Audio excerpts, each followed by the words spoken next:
morning. Yan o, basta welcome back po muli dito sa ating channel. Ayan, ngayong araw, hindi muna po tayo gabiyahe or aalis, pumunta sa site. Meron tayong dapat ayusin dito. Yung pong billiard na i-restore natin. Meron po kasi ako nakausap na gagawa or yung maglalagay ng mga accessories niya tulad ng banda, tapos yung kanyang tapete. So sa kanila po tayo bumili, tapos sila na rin po yung mag-install. So kailangan daw munang apinturahan bago nila install yun or mabarnisan. So ayusin natin ngayon, tingnan natin kung natapos natin hanggang mamaya. Kaya natapos yun, so i-schedule na po yung installation, pagbuo sa kanya, tapos ilalagay na yung tapete, yung banda, yung buslo, yung basket niya. So hopefully sana matapos natin. Ayan. Ayan, pinapano ko na sa kanila, pinapaliha ko na. Ayan na, para ma-prepare. Tapos bibili tayo ng materials ngayon, materials na gagamitin natin dyan na pang pintura.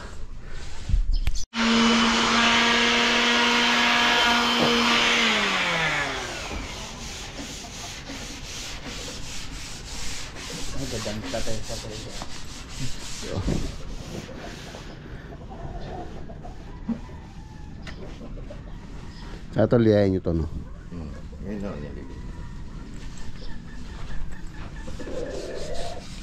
Ang dami matang ito, ano? Yung mga dating varnish. Pwede ba dahil bilog? Tapos ito, tanggalin ito. Pagdang na yung plywood na to. Yung plywood din sa likod. Ako na. Mamaya.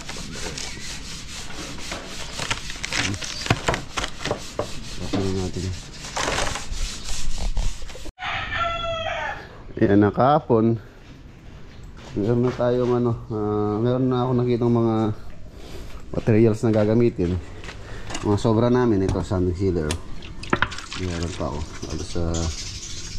halos sa isang buo pa to, 4 liters isang galon. Ayan, sanding sealer, mga gamit pa natin yan. Ito, ano naman, clear dead flat lacquer. Walang tintab to. Clear dead flat lacquer. Ang top coat na ito. Sanding sealer, tsaka pang top coat. Yan, meron tayong Hudson polyurethane pang top coat, kaya lang wala siyang catalyst. Hindi ko alam nasan yung catalyst nito. Hindi po kasi matutuyo to kung wala siyang catalyst. Ayan, meron pong partner na catalyst yan eh. Nasaan na kaya? Ito po. Meron pa naman to. Kaya lang, walang catalyst. Ayan, hindi ko lang alam kung makakabili po tayo ng catalyst ito. Alam ko kasi set po yan eh. Pagka binili yan, set yan. Kasama na yung kanyang catalyst, kanyang hardener. Pagka na-apply natin ito na walang hardener, kahit maghintay tayo ng isang taon, hindi po matutuyo yan. Walang hardener o catalyst. Ayan. So tingnan natin. Meron na tayong sanding sealer, tapos mga pangkulay. Ito, tinting color. Meron tayong tinting color dyan. Tapos meron tayong mga pangmasilya. Ito, Colatite for wood. Pwede po natin kulayan yan kung anong kulay ang kahoy natin. Haluan lang natin siya ng tinting color. Ito, ito dito, tinting color. Ito, tinting color, Venetian red. Kung gusto natin medyo mamula-mula, haluan lang natin ng yung ating sanding sealer. Medyo mamula-mula siya. Ito, tinting color, Davis, Venetian red din.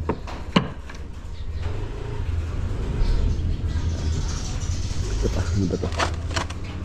Ano po tayong dito? Mga sobra-sobra materials na galing po natin sa mga site. Ito na to, wood stain. Ayan, maple. Okay natin, kung gusto nyo medyo kulay niya is maple. So meron tayong wood stain. Ayan, pwede yan. Tingnan natin kung ano yung maganda nating kukulay doon. Pero yung kanyang paa, yung kanyang pinaka base, bala ko po ano na lang yun, black yung base niya. Tapos yung kanyang pinaka ibabaw, yun yung ating i-wood look tulad doon. Pero medyo kukulayan natin siya. Ayan. Para pagkatapos na yun, so pwede na natin kontakin yung ating kausap. Anytime pwede na niyang install or gawin, ilagay yung mga binili natin sa kanila.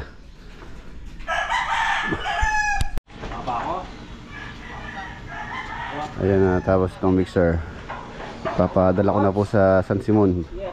I-ready na natin doon, baka by next week makapagbuhos tayo ng slab doon. Diretso lang. Oh, labi din na rin. Ang ganda rin po nila doon. Ay, naparisingan na akong kalamansi. Sandali lang, i-lasing muna natin.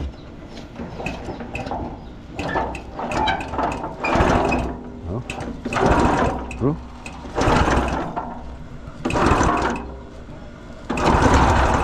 Oh, sige.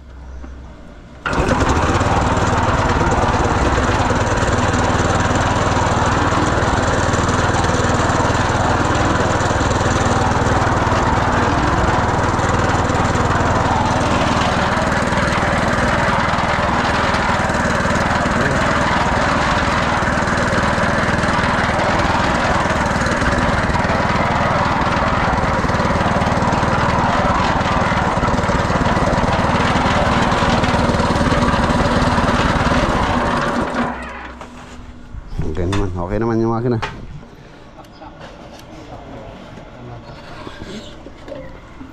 Ayun, walang gas. Walang gasolina.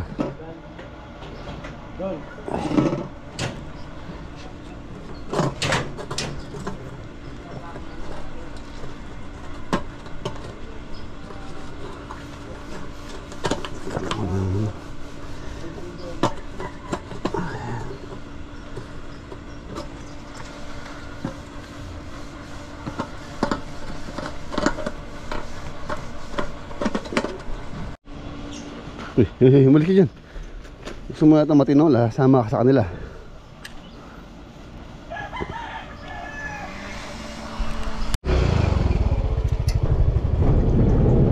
Ayan, nandito na tayo mga boss. Bumili po ako ng materials.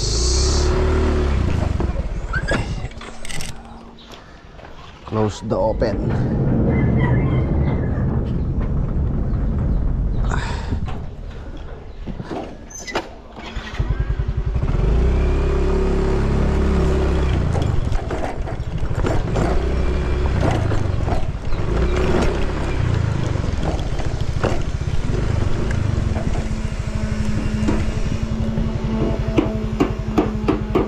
Ano yung lalabay?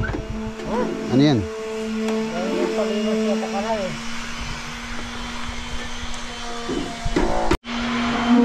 Yan, bumili po tayo ng bagong hose. Yung po kasi mga hose nitong compressor nandun sa Subic. Itong isa wala siyang hose.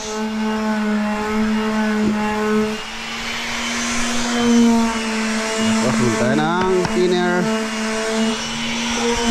spray gun. Wala tayong spray gun. Spray gun nasa din Subic yung dalawa. Ayan, pinali ako po kay Junior ito. Bale ito, bala ko dito is pipinturahan na lang natin ng kulay black. Ito yung paa, black na lang siya. Tapos ito yung ating rubber nisan. Ayan, pinali ako na rito. Sasanding sealer muna po natin. Pero tingnan natin kung anong magandang kulay na ikukulayan natin siya. Para hindi naman siya natural wood. Medyo iyan natin, i-dark natin ng konti. Ito yung mga siding nya. Siding to. Ito yung top. Sa may banda. Ayan, pinatanggal ko na rin po yung mga banda. Papalitan din naman to para malinis na rin. Umpisa na natin. Umpisa na natin ang pag-repair nito. Ito pong bilyar na to, kung hindi ako nagkakamali, nasa mahigit 20 years old na to. Kasi nililigawan ko pa lang si Mrs. Reds, nandito na po itong builder na to. Ibig sabihin, yung aking panganay si Rain, halos mag to 21 years old na po siya. This coming March, 21 years old. So siguro nasa ano na to, kung hindi ako nagkakamali, nasa 23 years itong builder na to. So matagal na, maano na itong builder na to, medyo may edad na rin. Ayan. Sa ano ko po ito, sa aking bilas, si Kuya Harlo, si Boss Harlo, nasa Manila ngayon. Shoutout kay Bilas. Pinaano niya sa atin kaysa nakatambak siya doon, hindi nagagamit. So dito magagamit natin to. Pagka natapos to, tingnan natin kung magkaan tayo. Magpapatournament tayo sa mga tropa, kahit Sabado Linggo lang yung laro, para meron silang libangan. Tapos syempre may prize. Maggaan tayo ng prize sa kanila para meron tayong libangan. Ayan, sana natin para makatapos tayo.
Ayan na po siya. Medyo dinark natin siya ng konti. Ayan ang dark. Ayan yung kanyang siding sa harapan, rear and front. Maganda. Tapos yung kanyang banda, ito na. Ayan, dinark ko rin po siya para matanggal yung mga hindi malata, yung mga binasilya natin. Ayan, dinark natin para siyang para siyang kamagong. Sanding sealer pa lang po yan, hindi pa siya finish. Iliyain ko pa yan. Pangatlong sanding sealer na po ito. Ayan. Ayos. Tapos yung kanyang tapete is kulay green. Siguro hanggang mamaya matatapos po natin to. Tapos i-assemble namin doon yung kanyang top. Pero ito hindi muna ilalagay dahil didikit muna po yung mga banda, yung bandang ilalagay na bago dito, bago i-assemble to. Hanggang mamaya hapon natatapos natin. Tapos ito, bala ko dito black na lang, black, totally black yung paa niya. Yan, yun naman po nga sa niya, yung patungan ng mga marble niya. Kahit hindi na ko pinturan yan, hindi naman na yun, hindi naman nakita yun, nasa ilalim naman na ng yun, ng marble. Ito lang yung ating pipinturahan.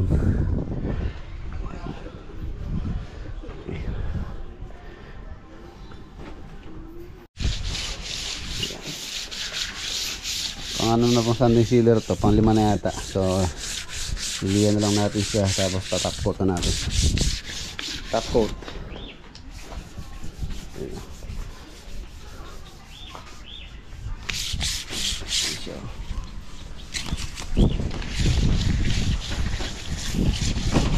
Tapos dito, may lalagay tayo dito mga boss.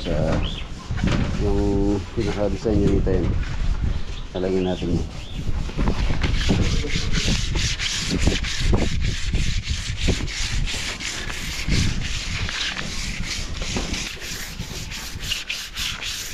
Okay na yan. Top coat na yan, tapos finish na yan mga boss. Tapos yun na lang, yun yung paa nya. Ito rin natin black. Tapusin muna natin to para yung spray gun natin karganan natin ng kulay black. Pagka top coat ito, okay na to.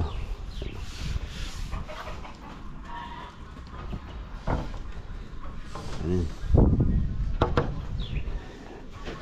Pagka natapos to, magmumukha siyang bago. Magmumukhang bago.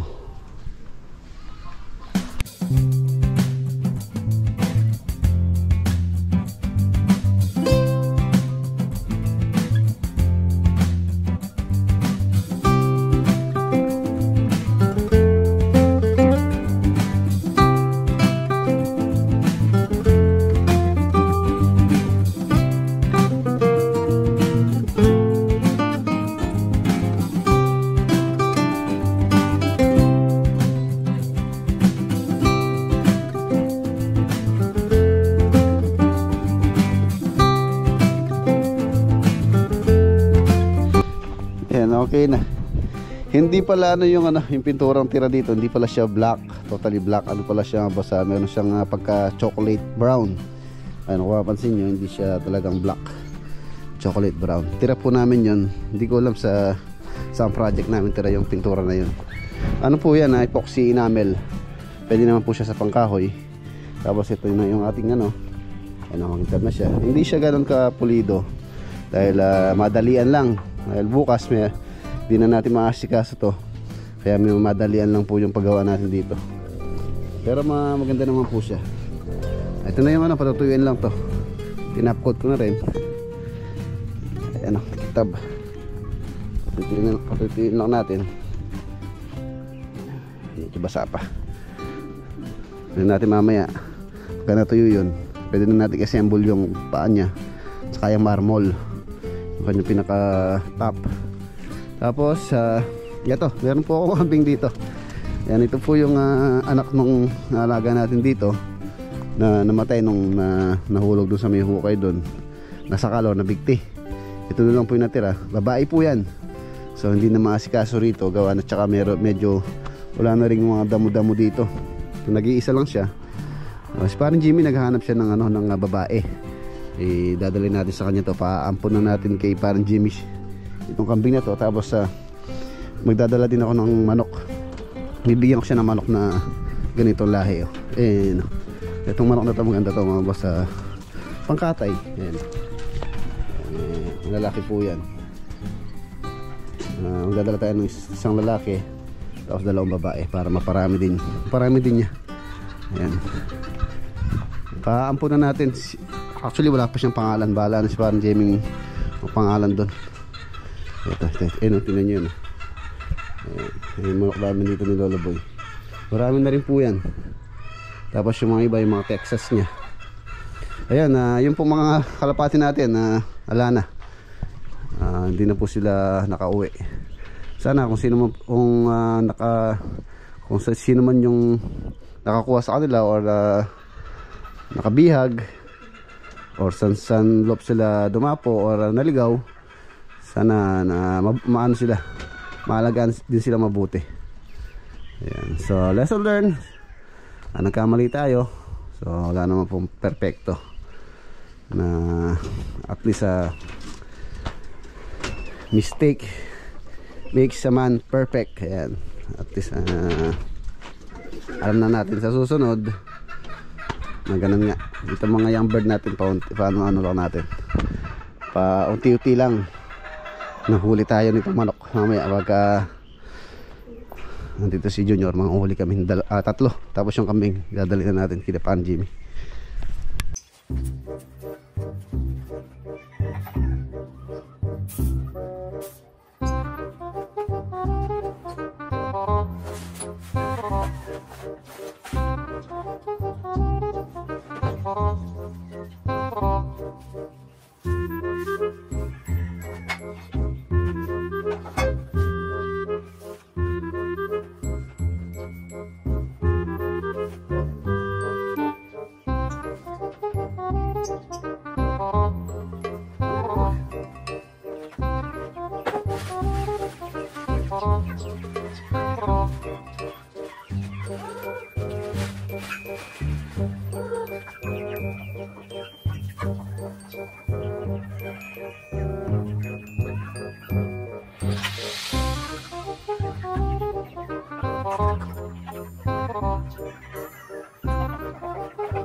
na siya. Mabait pa naman itong kambing na to. Kawawa kasi siya, yung mga kasama niya dito, mga aso. Hindi siya nakakita ng tulad niyang kambing. Ano, mabait niyo. Mamaya, paampon na kita, no? Yung sa amo mong mabait sa'yo. Sakay na natin to sa pick-up. Bukas na natin sembulin yan para matuyang matayo. Bukas na lang po natin yung sembulin. Medyo basa-basa pa, baka magka fingerprint. Hanggang na yung tuyo. Oh, don't. Papasya lang kita. Doon marami kang ano doon, kalaro.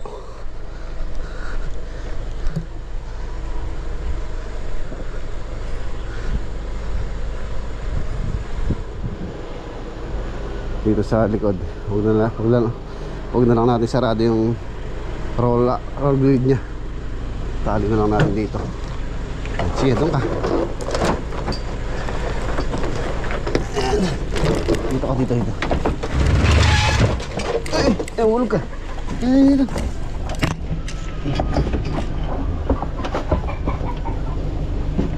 Si tali.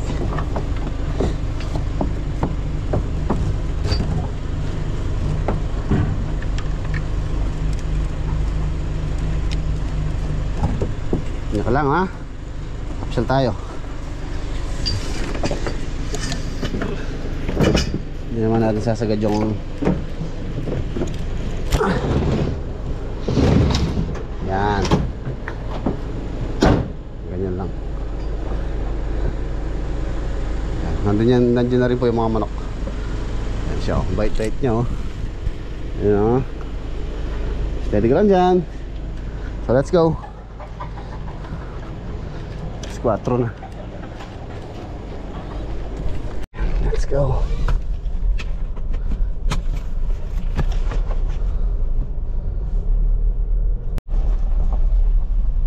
Ayan, nandito na po tayo sa San Vicente, Cabiao.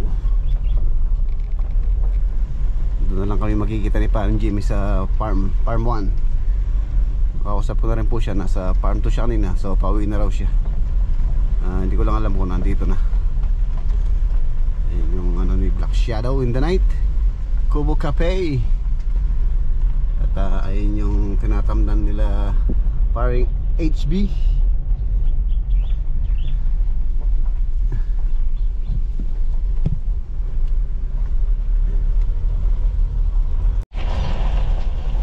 Nandito na tayo. Wala pa yata siya.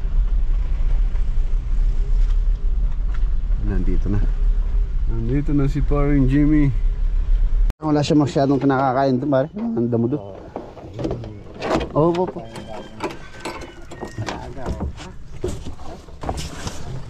Ito yung mga ano.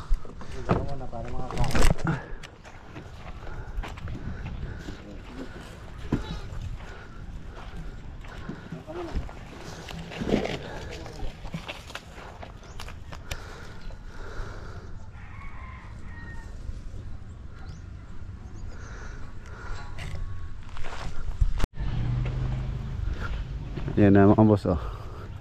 Ang luwang nitong taniman ni Parang Jimmy. Talong ang tinanim po nila.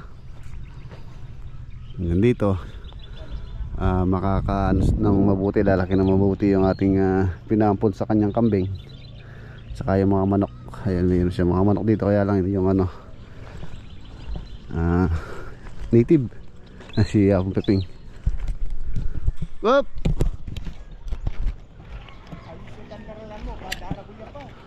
Ito pong kambing. Ay, kaya pa po ito, anak pa ito. Pila na yung pula? Siguro mga 3 months siya pa ito. Ayos siya kanina. Maragulya po itong gendunan nito. Maragol. Ano naman maragula, mistiso ya. Ayos na rito, saka rita manok ka. Maragula rin po rito. O baka nano lang milahiyan dito, mga nyan muna, nagkarenanay tep. Pwede lang, bantaw dagul. Mga parumingo siguro. Kita pong atiyang kahit doon babae, may itong lalaki. Mga pulong aldo siguro magsilbi ko nung ibulos na. Oo. Magsilbi nito. Maragula po rito, daragula. Pakagaling na rito, wala ka kangkamping. Oo. Lunong baba, abali apa, isa. Bali, palang babae ka niyan. Paano po yan? Yung potro. Tatapang potro, bisa lik. Oo. Pemalit lang at babae. Singelo na pare, wala yung babae. Ba, siyelo. Babae. Ingkain mo kanina eh. Bagay, gusto may kauran ka, natarunto ka rin buloy soga rin eh. O ngayon eh, daralang ko pa ka rin. O kaya, kaya. Soga ko na. Bako, Apang malit na nala po. Ha? Apang malit na nala. Uwa, adwala. Sabi itong ano,